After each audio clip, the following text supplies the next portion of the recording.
안녕하세요. 좋은 책방입니다. 오늘은 이 시대의 대표 지성 이어령 선생님의 라스트 인터뷰, 이어령의 마지막 수업입니다. 지은이 김지수, 출판사는 열림원입니다.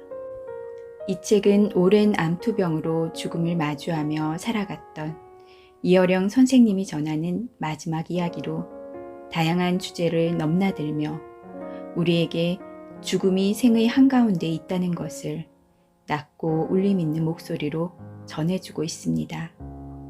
1년에 걸쳐 진행된 16번의 인터뷰 내용을 대화체로 담고 있는데요.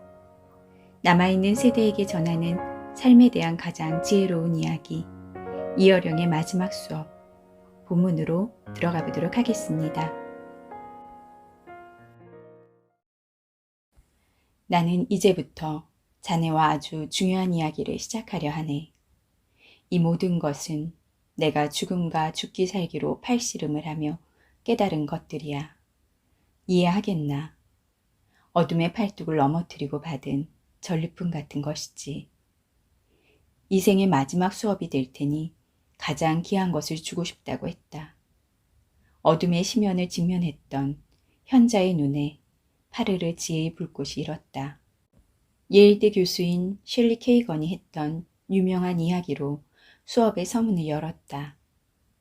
한 사람이 우주선을 타고 여행을 떠나기 전에 친구와 작별 인사를 했어. 우주의 시간은 달라서 돌아오면 200년이 훌쩍 지나버려.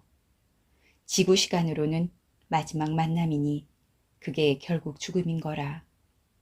그런데 웬걸, 그 우주선이 출발하다가 중간에 폭발을 해버린 거야. TV 중계로 그걸 지켜보던 친구가 깜짝 놀랐겠지. 아이고, 내 친구가 죽어버렸네. 그제야 울고불고 난리가 났어. 아이러니하지 않나? 그럼 아까 죽음은 뭐고 지금 죽음은 또 뭔가? 좀 더 드라이하게 이야기해보지. 고려 청자가 있어. 사람이 아니고 사물이네. 고려 청자는 무덤 속에 있었어. 이걸 500년 후에 발굴했다면 내 눈앞에서 없었어도 고려 청자는 500년을 존재한 거야. 그런데 이게 깨지면 눈앞에서 소멸하니 그 순간 아이고 이걸 어째 하고 한탄을 하지. 소급해보면 무덤 속에 있을 때 이미 우리 앞에 없었던 것 아닌가. 서양에서는 지금까지 영과 육이라는 이원론을 가지고 삶과 죽음을 설명했네. 소크라테스도 다르지 않아. 하지만 나는 육체와 마음과 영혼, 삼원론으로 삶과 죽음을 설명할 참이야. 그가 유리컵을 가져다 내 앞에 두고 결기 어린 표정을 지었다. 죽음에 관한 느슨한 아포리즘을 기대했던 나는 당황했다. 선생은 마치 새로운 물리법칙을 발견한 후 실험 도구를 앞에 두고 흥분한 과학자처럼 보였다. 이 유리컵을 사람의 몸이라고 가정해보게나. 컵은 무언가를 담기 위해 존재하지. 그러니 원칙적으로는 비어 있어야겠지. 빈 컵이 아니면 재구시를 못할 테니. 비어 있는 것, 그게 보이드라네.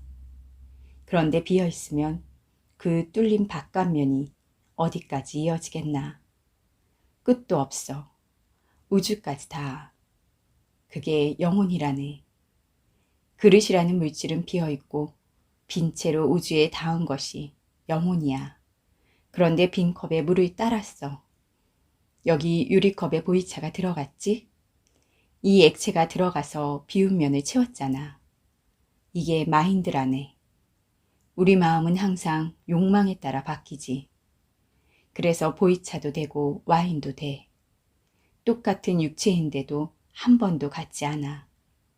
우리 마음이 늘 그렇잖아. 아침 다르고 저녁 다르지.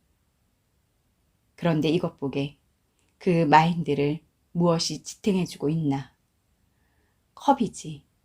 컵 없으면 쏟아지고 흩어질 뿐이지. 나는 죽어가고 있지만 여전히 내 몸은 액체로 채워져 있어. 마인드로 채워져 있는 거야. 그러니 화도 나고 환희도 느낀다네.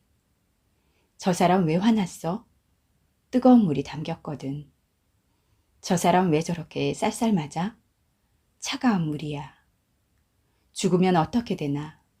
컵이 깨지면 차갑고 뜨겁던 물은 다 사라지지. 컵도 원래의 흙으로 돌아가는 거야. 그러나 마인드로 채워지기 이전에 있던 컵 안의 보이드는 사라지지 않아. 공허를 채웠던 영혼은 빅뱅과 통했던 그 모습 그대로 있는 거라네. 알겠나? 유언이라는 거짓말. 이보게, 사람들이 죽을 때는 진실을 얘기할 것 같지? 아니라네. 유언은 다 거짓말이야. 놀라지 말게. 이런 이야기도 있잖나. 자식이 맨날 반대로 하니 죽기 전에 냇가에 묻어달라고 거꾸로 유언했다는 청개구리 이야기. 삼형제 가수원 얘기도 마찬가지야. 아버지가 죽기 전에 아들들에게 이렇게 말했어. 얘들아, 내가 밭에 금은보화를 묻어뒀다.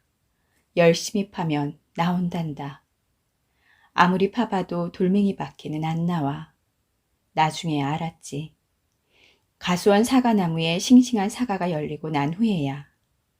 밭을 끈기 있게 파는 것이 아버지가 물려주고 싶은 보물이었다는 걸. 그냥 풀 뽑으라고 하면 그 귀찮은 걸 왜 해. 당장 금덩이나 주고 가지 할 것 아닌가.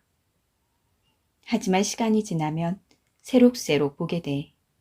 거짓 유언이 진실로 열매 맺는 과정을.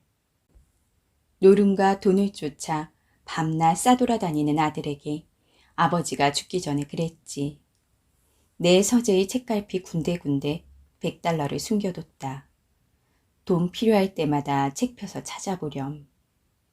아들이 놀다가 돈 떨어지면 들어와서 책을 뒤졌겠지. 그러다 책 제목도 보고 목차도 보고 어영부영 재미 붙여 그 책을 다 읽게 되었어. 자식에게 귀한 책을 읽히고 싶었던 아버지의 뜻이 이뤄진 거지. 모든 유언이 다 그래. 애누리가 없어. 중력을 거스르고 물결을 거슬러라. 내가 6살 때부터 질문을 시작한 이래 나는 타인과는 내내 껄끄럽고 소외되고 외로웠네. 내가 사는 내내 외로웠다고 하면 사람들은 이 아무개가 외롭다니 우리가 찾아가서 좀 도와줍시다 그래. 제발 오해하지 마시게. 그건 남이 도와줘서 없어질 외로움이 아니야. 다르게 산다는 건 외로운 거네.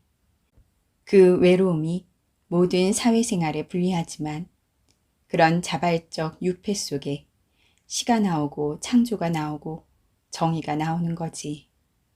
둥글둥글 누이 좋고 매부 좋고의 세계에선 관습에 의한 움직임은 있지만 적어도 자기가 가고 싶은 곳으로 가는 자가 발전의 동력을 얻을 수 없어.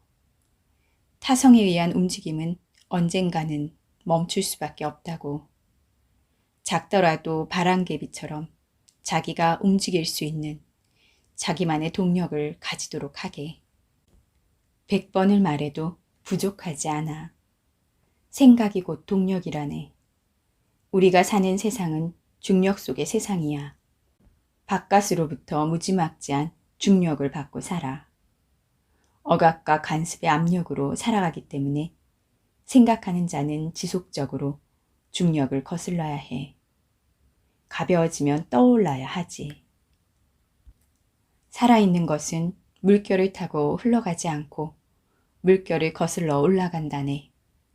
관찰해보면 알아. 하늘을 나는 새를 보게나.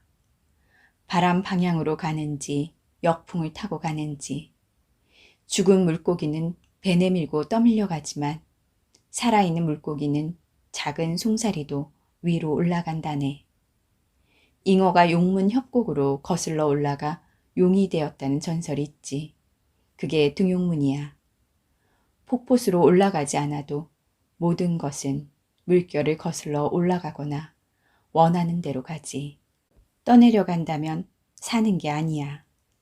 우리가 이 문명사회에서 그냥 떠밀려 갈 것인지 아니면 힘들어도 역류하면서 가고자 하는 물줄기를 찾을 것인지 고민해야 한다네.